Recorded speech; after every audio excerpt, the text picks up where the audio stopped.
Hello, everybody, and welcome to the Smart Kids Show. This week, my guest is David Mammina, and he's from New York City, and to be Long Island, to be precise. And he's an award-winning, self-published indie dark fantasy author.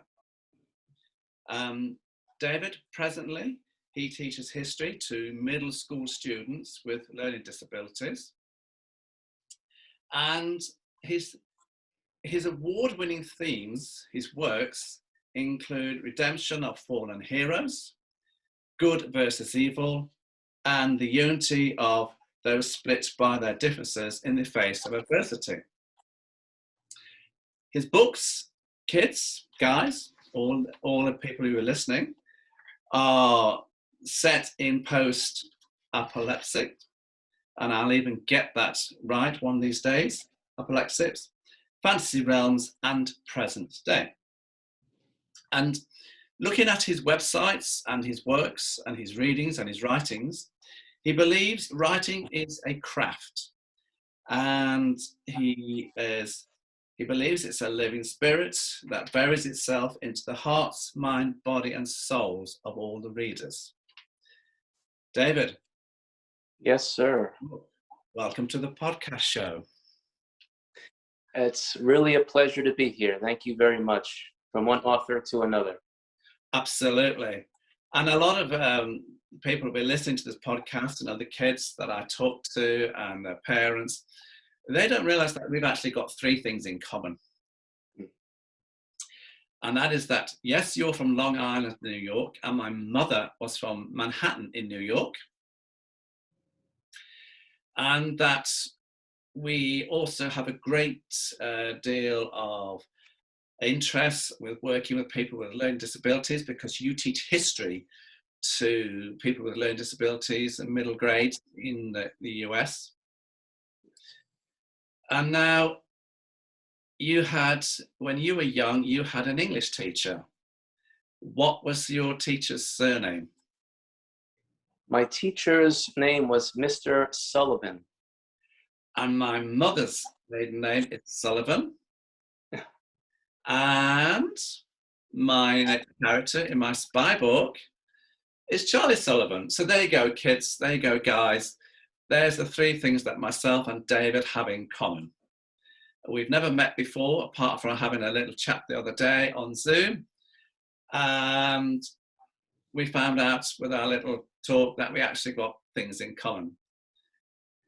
So you never know, kids. When you talk to people around the world, you just find there's a coincidence, and there you go. We're all connected somehow, right? We are. Somewhere. We are indeed. David. Yes.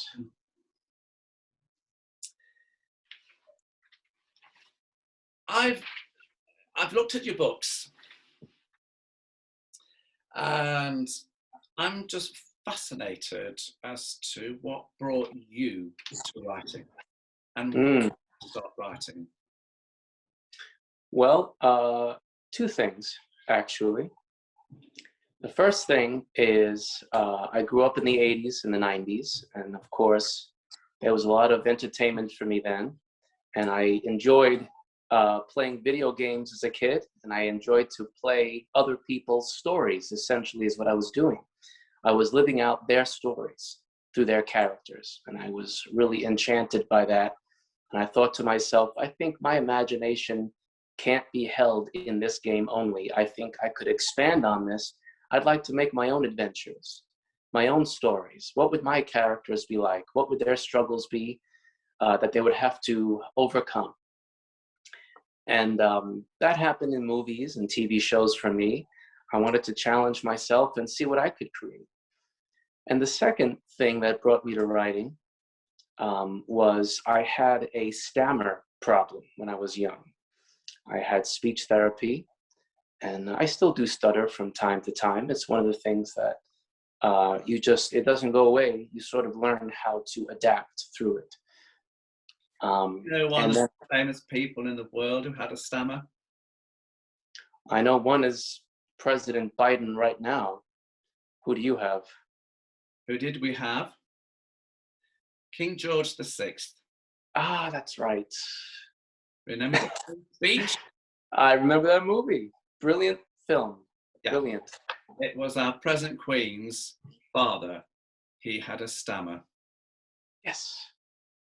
And, I've always admired people who can overcome that, because it is a difficulty at times, but it can be overcome. And sometimes, you don't realize that somebody's got a stammer. Yes. And I've been a great believer in, if you do come across somebody with a stammer, is not to, highlight it, just accept them and just give them just a little bit more breathing space to get the words out. That's right, isn't it?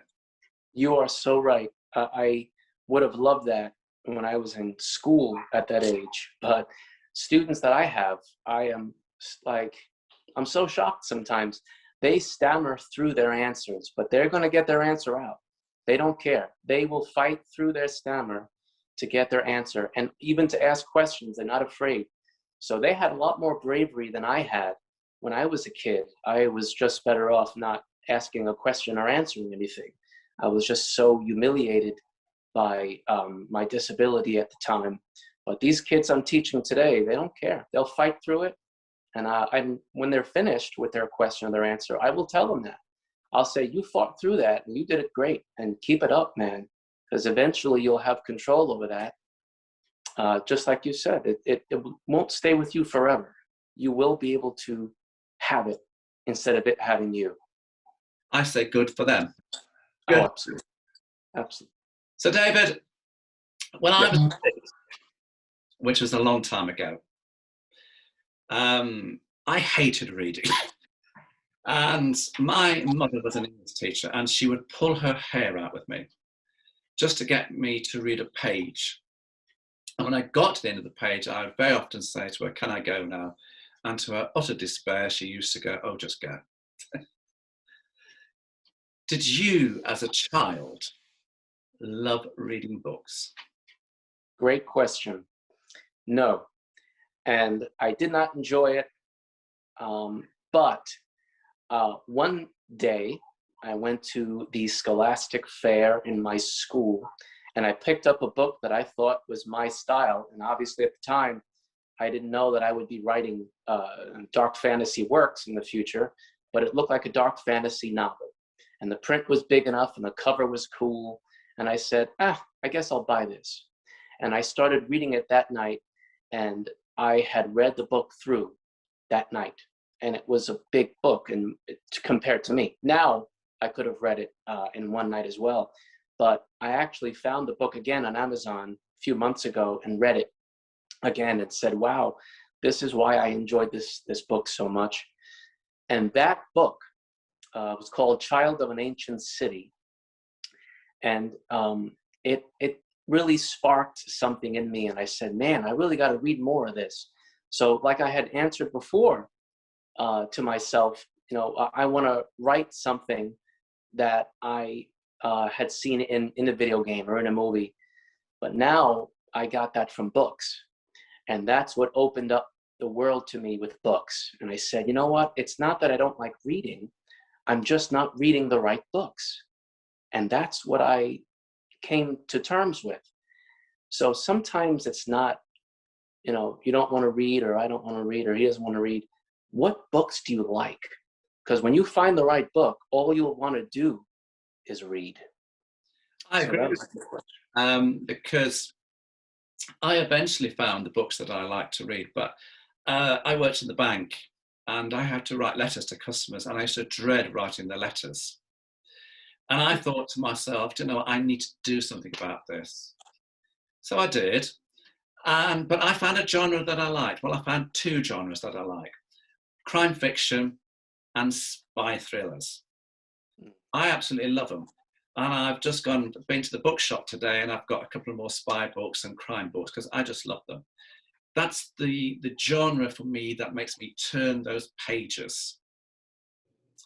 And I say to all the kids when I go into the schools, that's the whole thing about, when you write a book, it's getting the reader to turn the pages. Would you agree?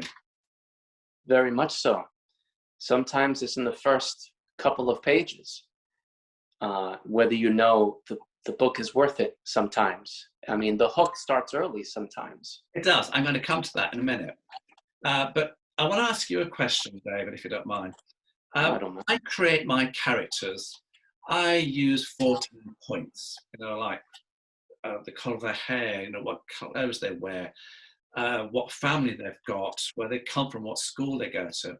And I know this because this is kids' stories that I write in smart books. So therefore, it's going to be slightly different for you. But do you use a formula for creating your protagonist, your main character, your antagonists, your opposing characters? What do you use? Another great question. You're just full of great questions. I do use a formula. Mm-hmm. The formula that I like to use from time to time is a 2-and-1 formula. And what that formula is 2 strengths of the character and 1 significant weakness. And that significant weakness could be anything. It could be, like we said, a stammer. It could be muteness. It could be crippling anxiety, PTSD. It could be anything, that sort of weakness. The strengths are excellent, and those strengths might work to balance out the weakness. That sometimes, even though it's just one weakness and you have so many strengths, that one weakness could be the most prevalent part of your life if you don't learn how to control it. So I enjoy writing characters that have a prevalent weakness that they have to overcome, or that they don't overcome. It's just there. Sure. And you find a way to relate to that character in a sense. And you don't forget that character, because that character has, as you said before, a certain formula that in essence we all have. Subconsciously, we don't always think about it, but maybe the characters that we've created don't know about it either, but we can read about it. Yeah. In your books, in your characters, is there you in there? Yes, I would think so. I think every author puts a little bit of themselves in there. They usually say you write about what you know. And sometimes, do you know yourself enough? Well, write a book and see if that character seems a little bit like you. Oh, absolutely. And it's just the way it works. One of the books I wrote, I'm sorry, go ahead. I was going to cut you off. No. I also use a formula, David, whereby I have, the main protagonist, the main character. And then sitting underneath that main character is 2 to 3 sub-characters. No more than that.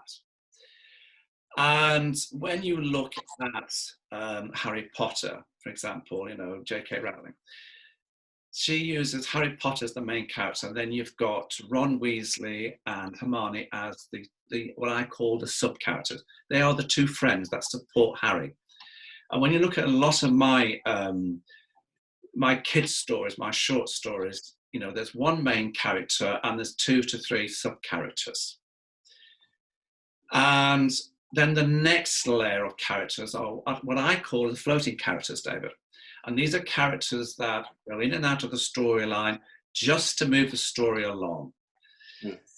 Do you relate to that? Do you use that sort of formula? How do you, put all your characters together? Excellent. Well, some books differ from that. Every formula is not going to work interchangeably for every story you do. So for instance, one book is an epic dark fantasy tale. The other one could be a psychological thriller. So in the epic tale, it would work almost like sort of a video game story, where you start out with some characters that find that there is a problem that needs to be solved, and they're the ones that need to solve it for whatever reason. And through their journey, through their trials, they will meet characters along the way, along their journey, that they will find to be a terror to them, and they might also find to be of great help. And what I love about that is you learn about that character along with the characters you've grown to know. Mm. And I think there's something romantic about that, in meeting a character through your character's eyes. So the sub-character does move the plot, as you said. And by the end of the story, you realize, wow, I have taken this journey along with so many different characters that we've met in so many different ways, and have met so many different facets to the story that I've grown to love. In a psychological thriller, it's a bit different. You need to spend more time with one character to really understand the motivations. And he, of course, or she, of course, will meet some characters along the way, and you'll have to decide what their motivations are and how they're going to move the story. But in an epic tale, you're going to have a lot of characters to deal with, as opposed to a psychological thriller. I totally agree with you there. Every book is different.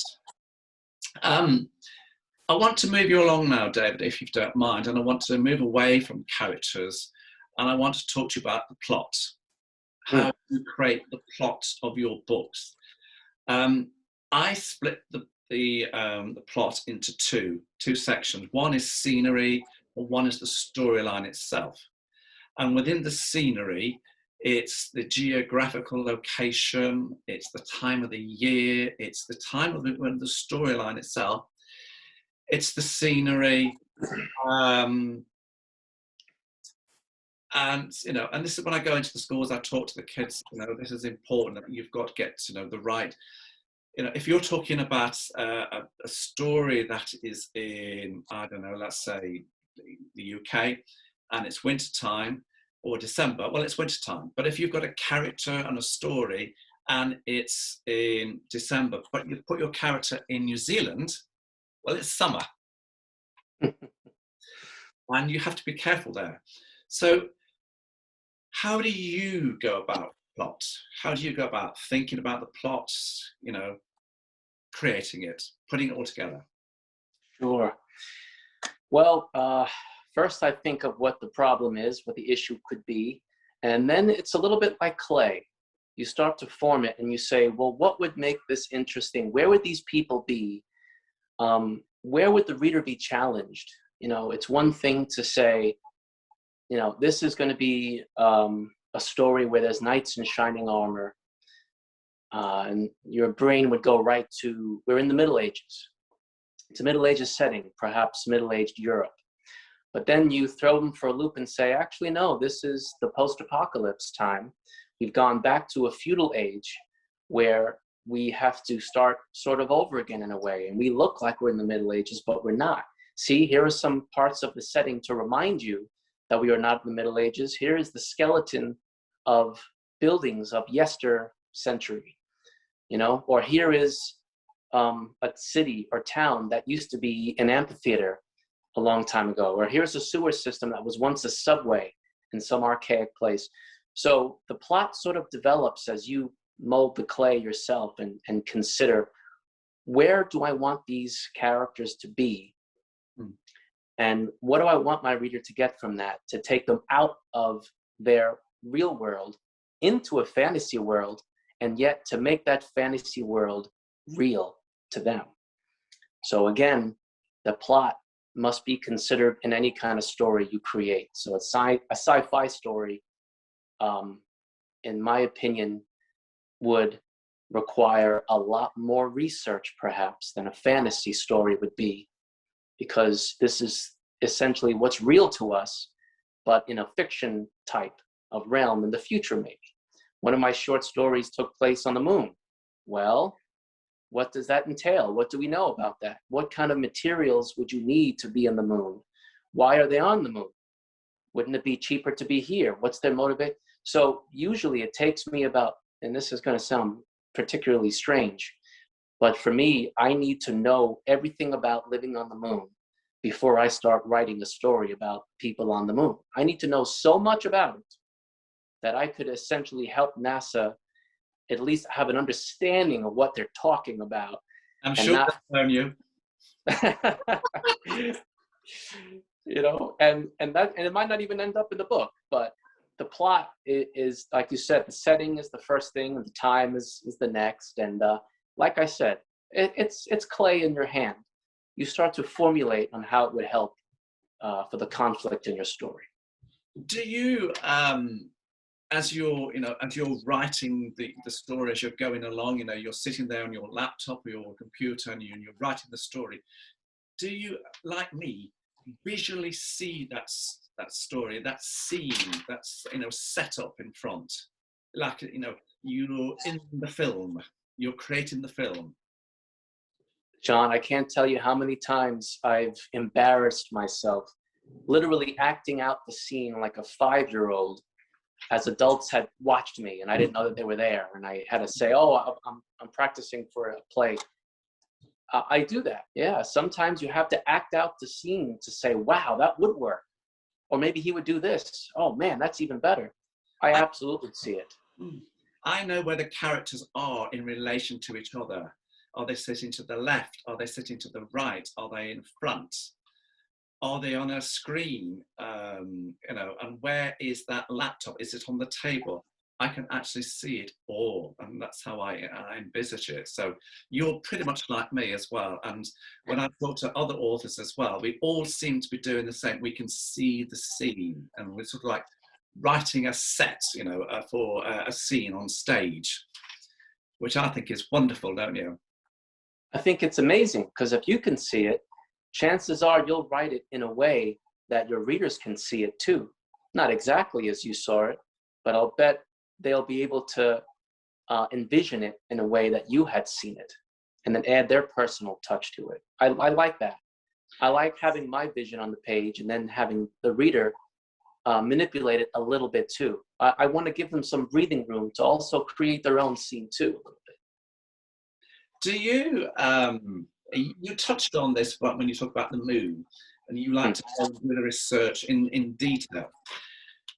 Are you an author that plots your storyline out in the nth degree before you even put a word down? Or are you a bit like me? I know where the beginning is and I know where the end is, but the middle bit, I just let flow as I'm sitting on the laptop and saying, well, where's this going to go today? Yeah. It's from that line. That's a big piece of my writing craft. And a lot of people ask me the question, and sometimes they do write and they don't end up doing anything with it. And they'll ask me, how do you do it? I mean, where do you find the time? How do you do this? Well, first I think a lot. I think of the fun things and I act out the fun things. But then you have to put something on paper. And that's the part that gets people afraid, is putting it on paper. They think that once they put it on paper, they have to commit to it.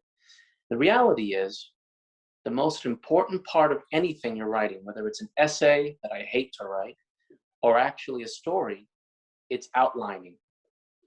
Try to outline. If you don't like it, throw it in the trash. But outline.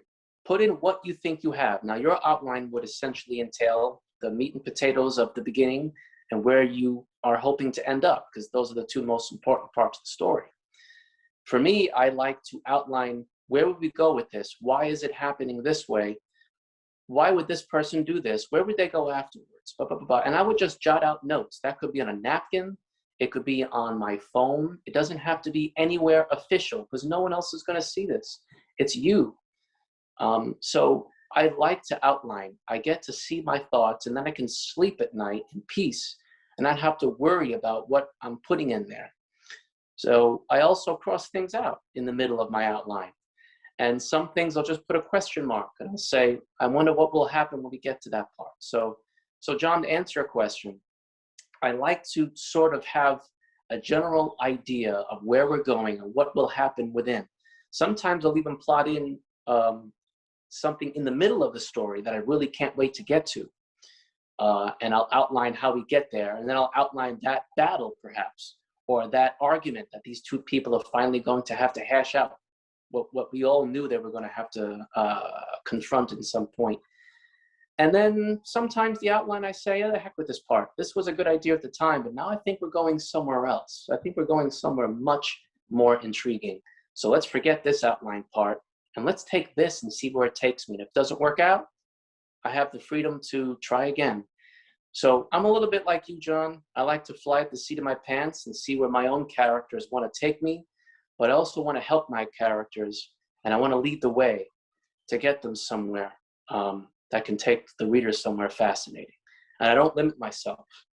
Writers should never limit themselves by pages or how much should I outline or what should I see where it takes you first. And that'll take some anxiety away. I'm intrigued. Are you I'm a great people observer. I love to sit down with a glass of wine or coffee in a coffee shop or a pub, I think bars in the US, and just watch people and observe them. Do you do that? I think sometimes. I don't observe them as much as you do, I don't think. But I can't help but observe them. I observe more school life, I guess, because that's where most of my day is. And I see a lot of the behaviors of the young and of the adults and how they interact with the young and the other adults. But I don't do it as much as you do. But I do, in my head sometimes, think of what certain characters would do in situations in the setting that I see, like you said, like in a pub. What could happen in a pub, and what would they talk about? What would go on? But I think you definitely exceed in the skill of people watching than I do. I do. I love to people watch because I get ideas from characters, you see, and that's why I do. But I want to also say, move on a little bit further down the line here with your stories here, David. In the plot, I think it's very, very important to get a good start and to get the readers to turn the pages. And that's what I say to all the kids when I go into the schools. Do you think it's important, you've touched on it already a little bit, to get a good start for the book? It's huge. It's so important. It's almost like the cover of the book itself. They say you judge a book, right, by the cover, which in essence it's true, but the judging isn't over yet. Then you judge the book by the first page. So you got them to even pick up the book. They might look at the back of the book and see what it's about. It's the first page that is the hook. It's not the second or third or the first chapter. You have to let them know this is what my writing style is like, right? It's not too advanced, right? Because a too advanced beginning where the words are too hard to pronounce, or you have to look up every word. Not everyone likes that. They want to sit down and enjoy a story, and they want to use their imagination. They don't want to have to go to their dictionary every 5 minutes, although I do enjoy going to the phone and saying, wow, what does this word mean? I just learned something. But for the first hook, you want to put someone in a situation where it's like, wow, this person is in this situation already. Let me situate myself in the seat and see what's going to happen here. This is just the first page. Or set the setting like, wow, this is where we are right now. You know, I rather enjoy that. And I think the first paragraph is the punch. First paragraph is the one that sets up the whole thing. Here's where we are. And if you can nail the first paragraph, I think you'll have the person for at least the first chapter.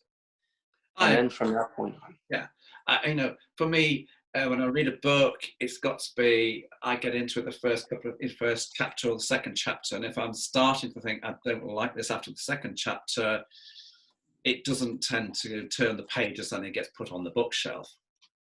And that's what I say to all the kids when I go to the schools. The art of writing a good story is to get people to turn the pages. And when I go into the schools, David, I also say to the kids is I use a formula of 10% introduction, 80% the storyline, you know, and it's got to be thriller as opposed to be waffle, and 10% the ending, bringing it all together with all the little hidden points and twists and telling them why. Do you use that?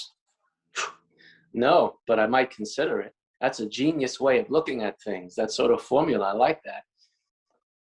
I think that falls into the category of where where are the characters and the plot taking me in this situation?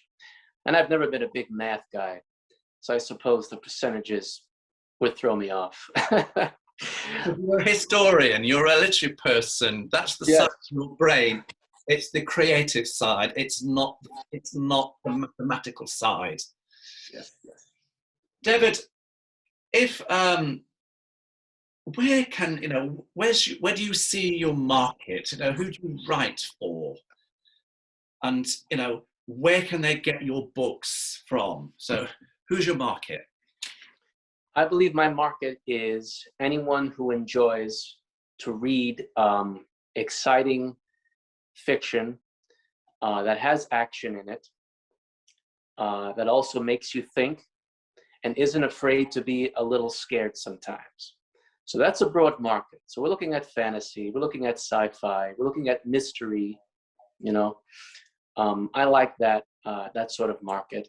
And what's been working for me recently, especially during the pandemic that we're trying to get out of now, is the online bookstore. Amazon is my greatest marketplace, I would say. And my website itself has links to my print copy of the books, which is on lulu.com.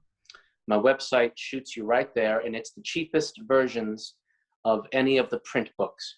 So Amazon has my print books and Barnes & Noble and other sites, but the best way to get them is through my website, and it shoots you to a link where you don't have to pay the extra retail price. It's just the manufacturer price and the small royalty, as opposed to everyone else's hands getting a piece of it. So the ebooks are on Amazon, which are, as you would know, and any reader would know, very easily accessible. The print books are basically from my website. It's the easiest way to get them. That's brilliant. David, it's been fantastic talking to you.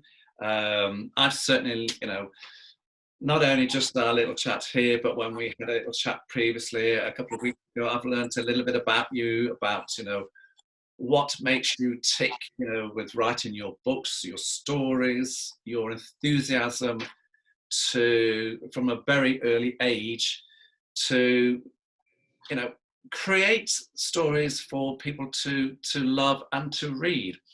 And I'm a great believer in, a good book should always take people to another world, to escape the problems that they've got. I don't know if you would agree with that or not. Absolutely. That's the whole point of reading a book, in my opinion. It is. So, David, what I really want to say is thank you so very much for coming on my podcast show today. And listeners, I hope that you've thoroughly enjoyed the chat that I've had with David Mammina. And as he said, you can go and get his books. As he said, how you can go and get them. And all it remains for me to say is, David, thank you so much. And I hope that, we're going to see many more books coming down the line in the near future. So there you go, everybody. That was David Mammina.